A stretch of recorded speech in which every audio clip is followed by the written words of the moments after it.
Hello, and a very warm welcome to the English Story Nook. We are so glad you could join us today. Today, we're diving into a story about the funny and sometimes chaotic world of working from home. Get ready to discover what happens when a very important online presentation takes an unexpected and hilarious turn. It is a story about resilience, professionalism, and finding humor in embarrassing situations. Before we dive in, if you enjoy our stories and want to support what we do, please give this video a like, subscribe to the channel, and consider buying us a coffee on Ko-fi. There's a link in the description below. Every like, subscription, and small contribution helps us keep creating great content for English learners like you. And now to the story. I joined from the loo, with audio on Alcira Beganovic, a junior marketing associate at Eldalia Marketing, was a woman on the verge.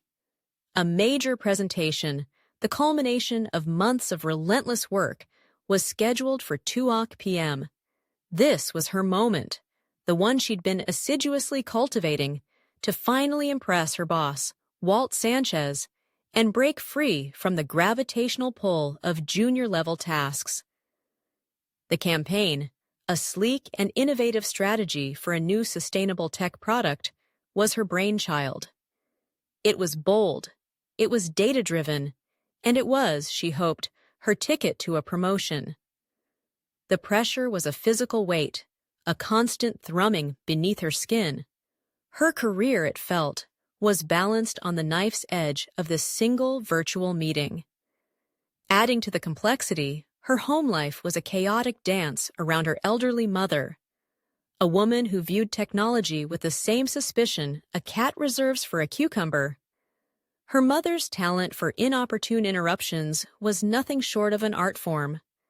At 1:47 p.m., disaster struck. Not in the form of a crashing laptop or a sudden internet outage, but in a far more analog and far messier fashion. Her mother, attempting a culinary experiment involving a large pot of borscht, had managed to upend the entire concoction across the living room floor.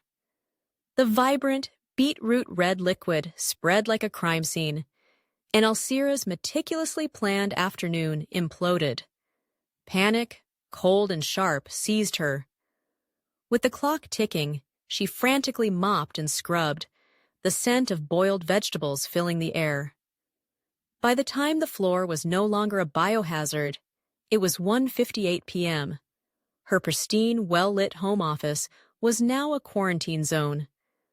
The only sanctuary, the only quiet corner in her small apartment, was the bathroom. Grabbing her laptop, she sprinted, her heart hammering against her ribs, and with a click, she was in the meeting. "Good afternoon, everyone," she began, her voice a little too bright, a little too loud in the tiled acoustics of the bathroom. She was certain she'd hit the mute button.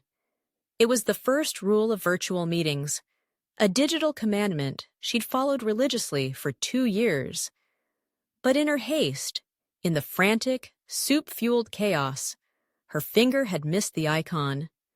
Unbeknownst to her, the subtle echo of her voice was the opening act in a symphony of domestic humiliation.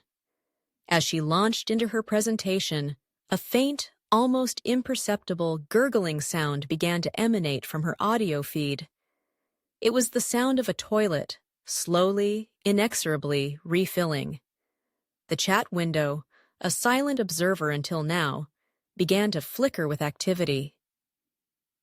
"Is that running water?" someone typed. Then, the main event. A loud, definitive flush. The sound, crisp and clear, echoed through the virtual boardroom. Her mother, drawn by the sound of her daughter's voice, began a muffled, one-sided conversation from behind the closed door. "Alcira, have you seen my reading glasses? The little blue ones?" The chat window exploded. Emojis of wide-eyed horror and crying, laughing faces filled the screen. The ignominy of the situation was a physical blow. A private message from her colleague, Leili Suet Yin, appeared on her screen. Alcira, we can hear everything. You're not on mute. The words swam before her eyes. A wave of nausea, hot and acidic, rose in her throat. Her carefully constructed professional persona, the one she'd so assiduously built, was dissolving in a sea of toilet flushes and misplaced eyewear inquiries.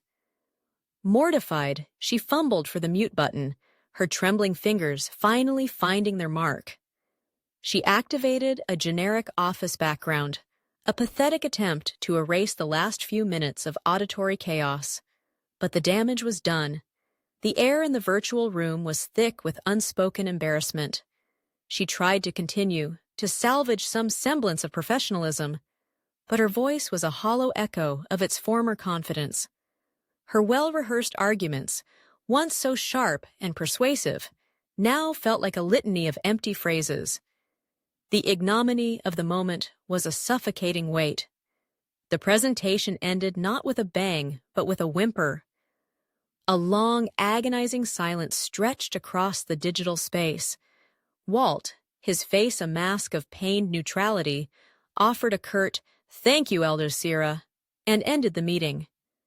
The client, a man whose expression had been a mixture of bewilderment and pity, mumbled a few non-committal words before his video feed blinked out.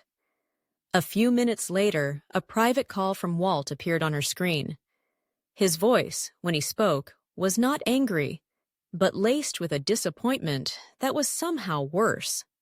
"Alcira," he began, "your ideas were promising, but the unprofessionalism of the situation has put me in a very difficult position." He didn't need to elaborate. The unspoken words hung in the air between them. Humiliation, hot and sharp, washed over her. She was about to launch into a desperate, groveling apology, a litany of excuses and self-flagellation, when a strange sense of calm descended upon her. The absurdity of it all, the immense pressure, the arbitrary nature of corporate expectations, it all coalesced into a single, liberating thought. Instead of begging for forgiveness, she took a deep breath. "Walt," she said, her voice steady, "I am so incredibly sorry. There's no excuse for what happened. But I have to be honest, I've been working on this project from my bathroom, hiding from my mother, who just turned our living room into a borscht-based Jackson Pollock painting. It's been a day." A beat of silence, then a small, almost imperceptible chuckle from Walt. "A borscht-based Jackson Pollock painting?" he repeated, a genuine smile finally breaking through his stern facade. "Well, that's a new one." The conversation that followed was a turning point. Walt, disarmed by her honesty and unexpected humor, admitted that the work-from-home situation had been a conundrum for everyone. He confessed to his own series of domestic mishaps, including a cat that had a penchant for walking across his keyboard during important meetings. While the promotion was on hold, he wasn't writing her off. He saw her potential, her resilience, and her ability to find humor in the face of utter humiliation. The conversation was a balm to her wounded pride. She realized that her professional identity was not a fragile, easily shattered thing. It was something more fluid, more resilient. The conundrum of balancing her personal and professional life, once a source of immense anxiety, now seemed less daunting. She had faced the ultimate virtual meeting nightmare and survived. A few weeks later, Alcira was given another chance. She presented her campaign to an internal team, this time from the comfort of her now borscht-free home office. She was relaxed, confident, and funny. The presentation was a resounding success. The promotion didn't come immediately, but she had regained something far more valuable, the respect of her colleagues and her own self-respect. The Lou incident became a legendary tale at Aldalea Marketing, a humorous reminder of the shared absurdities of remote work. Alcira had learned that true professionalism wasn't about a flawless performance, but about authenticity, resilience, and the ability to laugh at yourself even when you're joining a meeting from the loo, with the audio on. That's the end of our story for today. We hope you enjoyed it. Have you ever been in a funny or embarrassing situation like Alcira? We would love to read about your experiences in the comments. Sharing your own stories is a great way to practice your English. And remember to check the description box below for some helpful resource to continue your practice. Thank you for learning with us today at the English Story Nook. Keep practicing, stay curious, and we look forward to seeing you in our next video. Happy learning!